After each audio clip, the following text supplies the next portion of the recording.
నమస్తే, welcome to NCN news. నేను కళ్యాణి. బులెటిన్లో ముందుగా హెడ్లైన్స్ చూద్దాం. నిడదవోలు నుండి విజయవాడకు కొత్త ఆర్టీసీ సర్వీస్. స్త్రీ శక్తి పథకానికి మంత్రి కందుల దుర్గేష్ శ్రీకారం. ఆంధ్రప్రదేశ్ ప్రభుత్వం అమలు చేస్తున్న స్త్రీ శక్తి ఉచిత బస్సు ప్రయాణ పథకంలో భాగంగా నిడదవోలు నుంచి విజయవాడకు కొత్త ఆర్టీసీ బస్ సర్వీసును రాష్ట్ర పర్యాటక, సాంస్కృతిక మరియు సినిమాటోగ్రఫీ శాఖ మంత్రి కందుల దుర్గేష్ ప్రారంభించారు. నిడదవోలు ఆర్టీసీ బస్టాండ్లో జరిగిన కార్యక్రమంలో మంత్రి దుర్గేష్ జెండా ఊపి బస్సును ప్రారంభించారు. ఈ సందర్భంగా మంత్రి కందుల దుర్గేష్ మాట్లాడుతూ రాష్ట్ర ప్రభుత్వం మహిళల ఆర్థిక భారం తగ్గించడంతో పాటు వారి ప్రయాణాన్ని మరింత సులభతరం చేయాలనే లక్ష్యంతో స్త్రీ శక్తి పథకాన్ని విజయవంతంగా అమలు చేస్తోందన్నారు. ఈ కొత్త బస్సు సర్వీస్లో మహిళలు, దివ్యాంగులు, ట్రాన్స్జెండర్లు రాష్ట్ర ప్రభుత్వం కల్పిస్తున్న ఉచిత బస్సు ప్రయాణ సౌకర్యాన్ని పొందవచ్చని తెలిపారు.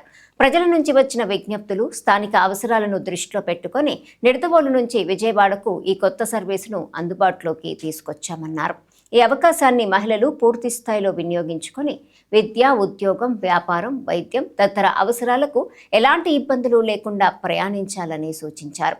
ప్రయాణికుల భద్రతకు రాష్ట్ర ప్రభుత్వం అత్యంత ప్రాధాన్యత ఇస్తోందని, ప్రతి ఆర్టీసీ బస్సు సాంకేతికంగా ఉత్తమ స్థితిలో ఉండేలా చర్యలు తీసుకోవాలని అధికారులను ఆదేశించారు.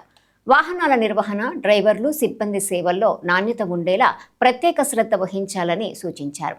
రాష్ట్ర ప్రభుత్వం ప్రజా రవాణా వ్యవస్థను మరింత బలోపేతం చేయడంతో పాటు గ్రామీణ, పట్టణ ప్రాంతాల మధ్య రవాణా సౌకర్యాలను విస్తరించే దిశగా పలు చర్యలు చేపడుతోందని వెల్లడించారు. ప్రజలకు మెరుగైన, సురక్షితమైన మరియు అందుబాటు రవాణా సేవలు అందించడమే ప్రభుత్వ ప్రధాన లక్ష్యమని మంత్రి కందుల దుర్గేష్ స్పష్టం చేశారు. ఈ కార్యక్రమంలో ఆర్టీసీ అధికారులు, ప్రజాప్రతినిధులు, కూటమి నాయకులు, స్థానిక మహిళలు, ప్రజలు మరియు ప్రయాణికులు పెద్ద సంఖ్యలో పాల్గొన్నారు.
ఒక వరంగా అందించారు.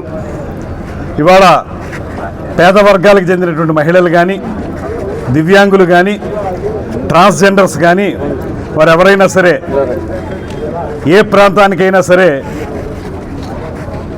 ఒక వ్యాపార నిమిత్తం కానీ, వేడుకల నిమిత్తం కానీ, పిల్లల్ని చూసి రావడానికి, వాళ్ళ యోగక్షేమాలు తెలుసుకోవడానికి, వాళ్ళ స్కూళ్ళ దగ్గరికి వెళ్ళడానికి కానీ పూర్తిగా ఉచితంగా ప్రయాణం చేసేటువంటి మహత్తర అవకాశాన్ని కూటమి ప్రభుత్వం ఈ రాష్ట్రానికి అందించింది. ఇవాళ దానివల్ల మహిళల మొహాల్లో చిరునవ్వు కనపడతా ఉంది.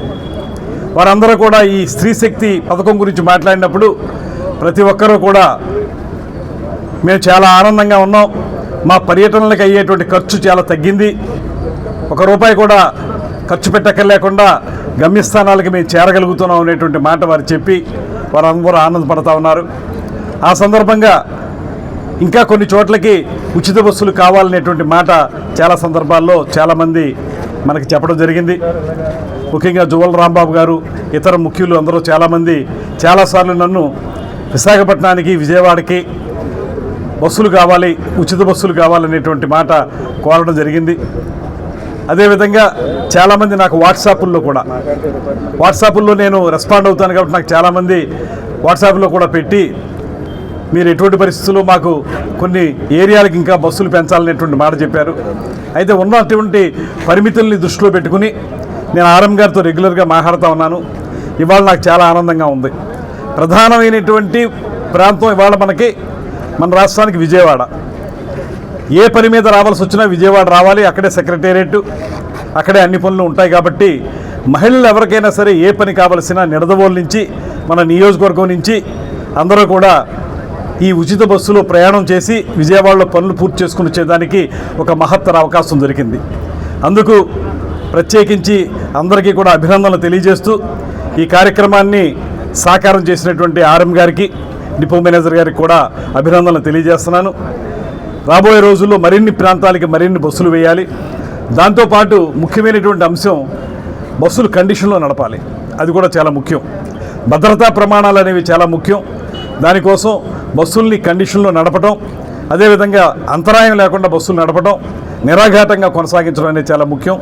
ఈ సర్వీస్ని అందరూ ఉపయోగించుకుని మీ పనులను చక్కబెట్టుకోవాలని మనస్ఫూర్తిగా కోరుకుంటూ అందరికీ మరొకమారు ధన్యవాదాలు తెలియజేస్తూ సెలవు తీసుకుంటాం.